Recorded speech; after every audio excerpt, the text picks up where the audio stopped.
Hi అండి, అందరికీ నమస్కారం. Welcome back to my channel. ఇది నా మార్నింగ్ బిజీ డేస్ అనమాట. సో అందరూ జంప్ స్టార్ట్ చేస్తారా, లేకపోతే రిలాక్స్డ్గా మార్నింగ్ స్టార్ట్ చేస్తారా అన్న విషయం నాకు కామెంట్స్లో చెప్పండి. కాకపోతే ఈరోజు నేను అర్ధగంట లేట్గా లేసాను.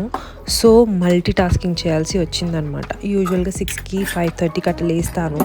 ఈరోజు 6:40కి లేసాను అనమాట. సో నేను అక్కడ జామ్నగర్లో ఉన్నప్పుడైతే లంచ్ పెట్టేదాన్ని కాదు, ఆఫ్టర్నూన్స్ వచ్చేవారు మా వారు. ఇప్పుడు వచ్చేసి లంచ్ పెట్టాల్సి వస్తుంది, బికాస్ ఇక్కడ ట్రాఫిక్కి ఇంటికి రావడం చాలా కష్టం అనమాట. సో అందువల్ల నేను లంచ్ కూడా చేయాల్సి వస్తుంది. సో లంచ్ చేస్తున్నాను అనమాట. ఇక్కడ ఒక పక్క వచ్చేసి పొంగల్కి పెట్టేస్తున్నాను. కుక్కర్ కదా, అది ప్రెషర్ రిలీజ్ అవ్వడానికి టైం పడుతుంది కాబట్టి ఫస్ట్ పొంగల్ పెట్టేస్తున్నాను. అలాగనే లంచ్కి రైస్, సాంబారు, క్యారెట్ ఫ్రై. రాత్రి సాంబార్ చేశాను కాబట్టి నేను మళ్ళీ ఏం వండటం లేదు, జస్ట్ క్యారెట్ ఫ్రై మాత్రం చేస్తున్నాను. ఇంకొక సైడ్ వచ్చేసి రైస్ పెట్టేస్తున్నాను, ఎందుకంటే రైస్ కూడా యాజ్ యూజువల్ మనకి ప్రెషర్ రిలీజ్ అవ్వడానికి టైం పడుతుంది కాబట్టి నేను ఈ రెండు ఫస్ట్ పెట్టేస్తున్నాను. పెట్టేసిన తర్వాత నేను పాపకు పాలు వేసి ఇచ్చేసి ఇంకా మిగతాది క్యారెట్ ఫ్రై స్టార్ట్ చేద్దామని చెప్పేసి స్టార్ట్ చేస్తున్నాను అనమాట. ఇక్కడ యూజువల్గా వచ్చేసి నా రొటీన్స్ చాలా మారుతూ ఉంటాయన్నమాట. ఒక్కొక్కసారి నేను క్లీనింగ్స్ పెట్టుకుంటాను, ఒక్కొక్కసారి వచ్చేసి నేను జనరల్గా యూజువల్గా ఖాళీగా ఉంటాను. అలాగా నా రొటీన్స్ డే టు డే మారుతూ ఉంటాయి. మీరు రోజు ఇలానే చేస్తారా, ఇలానే ఉంటారా అంటే లేదండి, టైం టు టైం మారుతూ ఉంటాయి. నా అవసరాలు బట్టి నేను నా రొటీన్స్ మార్చుకుంటూ ఉంటాను. అండ్ డెఫినెట్గా నాకు అంటూ daily routine, monthly routine and weekly routine అనేది కొన్ని సెట్ చేసి పెట్టుకుంటాను అనమాట. సో దాన్ని బట్టి నేను ఫాలో అవుతూ ఉంటాను. ఇక్కడ వచ్చేసరికి నేను క్యారెట్ ఫ్రైకి 3 క్యారెట్లు తీసుకుంటున్నాను. బేసిక్గా అంతే సరిపోతుంది, మేము ముగ్గురమే కాబట్టి. దానికి లంచ్ పెట్టి పంపించేస్తే ఐరా కొంచెం, నాకు కొంచెం ఆడికి సెట్ అనమాట. ఇక్కడ 3 క్యారెట్లు తీసుకొని బాగా తురిమేస్తున్నాను అనమాట. అంటే క్యారెట్ కట్ చేస్తే లేట్ అవుతుంది, సో తురిమేసి జస్ట్ పోక్ వేసేసి దాంట్లో ఎండుమిరపకాయలు వచ్చేసి నూనెలో వేయకండి, క్యారెట్లో వేయండి. క్యారెట్ వేసిన తర్వాత ఎండుమిరపకాయలు వేయండి, సో దట్ ఎండుమిరపకాయలు మాడవు అండ్ ఘాటు రాదనమాట. అండ్ కొంచెం ఉప్పు వేసేసి, నేను పసుపు వేయలేదు, పసుపు వేసుకోవాలనుకుంటే ఇట్స్ ఆప్షనల్, నేను పసుపు వేయలేదు. దాంతోపాటు కొంచెం సాల్ట్ వేసేసి ఒక 10 to 15 minutes బాగా వేయించుకొని మూత పెట్టేసుకున్నాను. సో దట్ అది మంచిగా ఫ్లేవర్ అంతా అబ్జార్బ్ చేసుకుంటుంది. సాల్ట్ కానివ్వండి, కారం కానివ్వండి, బాగా అబ్జార్బ్ చేసుకుంటుంది. సో టేస్ట్ చాలా బాగుంటుంది అనమాట. బిజీ డేస్లో మనకి ఏం చేయాలో అర్థం కానప్పుడు ఇలా క్యారెట్ ఫ్రై కానీ, బీట్రూట్ కూడా అంతే.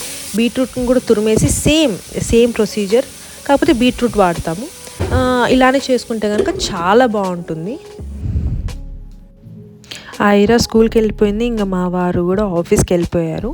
నేను కూడా ఇక్కడ స్నానం చేసి వచ్చేసి బెడ్షీట్స్ మడత పెట్టేస్తున్నాను అనమాట. ఎప్పటికప్పుడు రోజు బెడ్షీట్స్ మడత పెట్టేసి బెడ్షీట్ని క్లీన్ చేసేస్తే ఆ ఫ్రెష్గా ఉండే ఇదే వేరు కదా. నిజంగా నాకు అలా చేయలేదంటే ఆ రోజంతా ఇంకా నేను అట్లనే ఉంటుందన్నమాట, బెడ్ అలానే ఉంటుంది. సో ఫస్ట్ నేను బెడ్ క్లీన్ చేసేస్తున్నాను. నాకు పర్సనల్గా 2-3 అడిగారనమాట, నువ్వు ఏంటి వంశీ వర్క్హాలిక్కా, ప్రతిసారి ఏదో ఒక పని చేస్తూనే ఉంటావా అని అంటూ ఉంటారనమాట. నేను వర్క్హాలిక్ కాదండి. బేసిక్గా ఏంటంటే నాకు ఏదైనా ఒక పని ఉందంటే నాకు అది బుర్రలో తిరుగుతూనే ఉంటుందన్నమాట. నేను రిలాక్స్ అవ్వాలంటే ముందు నాకు పని అయిపోయిందనే రిలాక్స్ అవుతాను అనమాట. సో నాకు అదొకటి ఉంది బేసిక్గా. ఇంతకుముందు నేను అలా ఉండేదాన్ని కాదు, బట్ ఇప్పుడు మాత్రం నాకు అది చాలా ఎక్కువ ఉందన్నమాట. ఎందుకంటే అది ఇప్పుడు ఆ పని చేయలేదంటే ఆ తర్వాత అయినా ఆ పని నేనే చేయాలి కాబట్టి ముందే ఫినిష్ చేసేస్తున్నాను. ఇక్కడ వచ్చేసి విండోస్ ఓపెన్ చేస్తున్నాను. మేము నైట్ బేసిక్గా విండోస్ క్లోజ్ చేసుకుంటాము, ఎందుకంటే చలి ఎక్కువ వస్తుందని చెప్పేసి. సో దట్ వెంటిలేషన్ వస్తుంది, అండ్ ఇంట్లోకి వెంటిలేషన్ రావడం చాలా ఇంపార్టెంట్. ఎప్పుడు క్లోజ్గా ఉంటే కూడా మనకి ఒకవేళ వాల్స్లో లీకేజెస్ అలాంటివి ఏమైనా ఉంటే కూడా బూజులాగా ఫామ్ అవుతుంది అనమాట. సో దట్ ఎండ లోపలికి వచ్చిందంటే అలాంటివి ఏం ఫామ్ అవ్వకుండా ఉంటాయి. అండ్ డైలీ లాండ్రీ ఆబ్వియస్లీ నాకు రోజులో 2 సార్లైనా నేను మినిమం లాండ్రీ వేస్తూ ఉంటాను.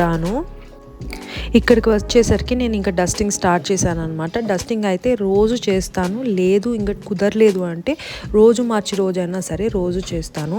అండ్ ఇంట్లో డార్క్ ఫర్నిచర్ ఉందంటే ఆల్మోస్ట్ రోజు చేయాల్సి వస్తుంది. ఎందుకంటే కొంచెం డస్ట్ పడినా కూడా చాలా ఎక్కువ కనిపిస్తూ ఉంటుంది, అంటే ప్రామినెంట్గా కనిపిస్తూ ఉంటుంది. ఎవరన్నా వస్తే కూడా అసలు వీళ్ళు డస్టింగ్ చేస్తున్నారా, ఇల్లు క్లీన్ చేసుకుంటున్నారా లేదా అన్న డౌట్లు కూడా వస్తాయన్నమాట.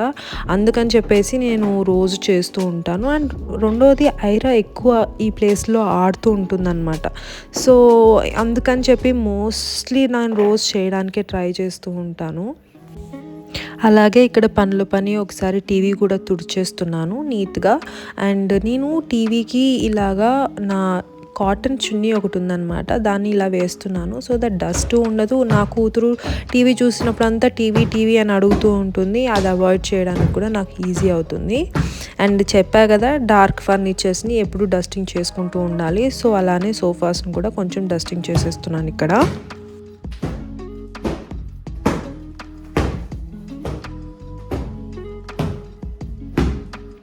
ఈరోజు టాస్క్లో ఇక్కడ ఈ బెడ్రూమ్లో బెడ్షీట్స్ మార్చేది ఉందన్నమాట. ఇది వేసి నేను almost one and half week అవుతుంది. సో అందుకని చెప్పేసి ఈ బెడ్రూమ్లో ఈ బెడ్షీట్ మారుతామని చెప్పేసి వచ్చేసాను.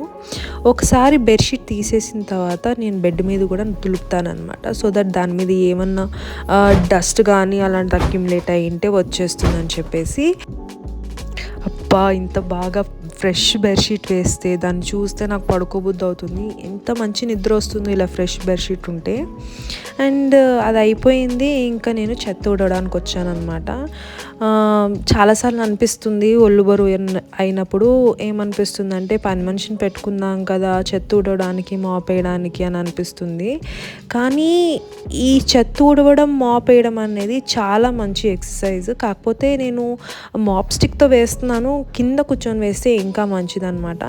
సో నేను వీక్లీ 2 times అన్న కింద కూర్చొని నీట్గా మాప్ చేస్తాను. అండ్ మిగతా రోజుల్లో నేను మాప్ స్టిక్తో ఇదిగో ఇలా మాప్ చేసేస్తాను అనమాట ఇంటిని. బట్ డైలీ అయితే మాత్రం కంపల్సరీ ఊడ్చి తుడుస్తాను, అది ఎట్టి పరిస్థితుల్లో కూడా.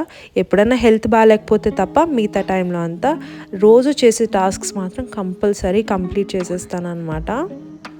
అది చేసే లోపల నాకు వాషింగ్ మిషన్లో బట్టలు అయిపోయాయి. సో అవి ఆరేసిన బట్టల్ని మడతేసి లోపల పెట్టేసి ఇదిగో ఇక్కడికే కిచెన్లోకి వచ్చేసాను అనమాట. నేను కిచెన్ని ఎప్పటికప్పుడు క్లీన్ చేసుకుంటాను, ఎందుకంటే నాకు మళ్ళీ కుకింగ్ చేయాలంటే అది నీట్గా ఉండాలి కాబట్టి, లేకపోతే నాకు కుకింగ్ చేసే మూడ్ రాదు. సో నాది ఇంకేమైతే మిగిలినాయో అవన్నీ డిష్ అవుట్ చేసేసుకొని వాష్ చేయాల్సిన వాష్కి వేసేసి ఇంకా తర్వాత సామాన్లు అవన్నీ తోముకునేది అవన్నీ వీడియో తీయాల్సిన అవసరం అనిపించలేదు బేసిక్గా. సో ఇక్కడితో నా వీడియో ఎండ్కి వచ్చేసిందండి. నేను కంక్లూజన్ ఒకటే చెప్దాం అనుకున్నాను. నేను ప్రీవియస్ వీడియోలో చెప్పాను నో ప్రొకాస్టినేషన్ అని చెప్పేసి. సో ఎప్పటి పనులు అప్పుడే చేసుకుంటే చాలా బెస్ట్ అనమాట, మనకు కూడా రిలాక్స్డ్గా ఉంటాము. అండ్ రెండోది వచ్చేసి ఒకటి అనుకున్నప్పటికీ అప్పటికప్పుడు చేసేయడం బెటరు. సరే మళ్ళీ చేద్దామంటే అది ఎప్పటికీ అవ్వదు. నా విషయంలోనే కాదు, మీకు కూడా ఆ ఎక్స్పీరియన్స్ అయి ఉంటుంది. సో మీరు కూడా అది ప్రాక్టీస్ చేయండి, అది అప్పటికప్పుడు వచ్చేది కాదు డెఫినెట్గా. అండ్ నేను కూడా ఆ విషయంలో ప్రాక్టీస్ చేస్తున్నాను. ఇక్కడితో నా జ్ఞానం ఆపేసి ఈ వీడియోని ఇక్కడితో ఎండ్ చేస్తున్నాను. Thank you for watching and see you in the next video. Until then bye bye.